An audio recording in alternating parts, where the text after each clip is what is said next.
BRS మాజీ MLA Muthireddy Yadagiri Reddy ఆస్తులను IT attach చేసింది. బినామీ యాక్ట్ కింద 5 కోట్లను ఫ్రీజ్ చేసింది. కూతురు భవానీరెడ్డి పేరు మీద ఆస్తులు కొన్నారు ముత్తిరెడ్డి. జనగాం, సిద్దిపేటలో ప్లాట్లు కొనుగోలు చేశారు. భవానీరెడ్డి స్టేట్మెంట్ ని కూడా ఐటీ అధికారులు తీసుకున్నారు.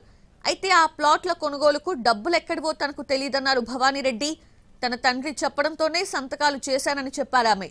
తన కూతుర్ని బినామీగా పెట్టి ఆస్తులు సంపాదించినట్లు ఐటీ ఆరోపణ చేసింది. అందులో భాగంగానే జనగాం, సిద్దిపేటలో 5 కోట్ల విలువైన ఆస్తులను ఫ్రీజ్ చేసింది.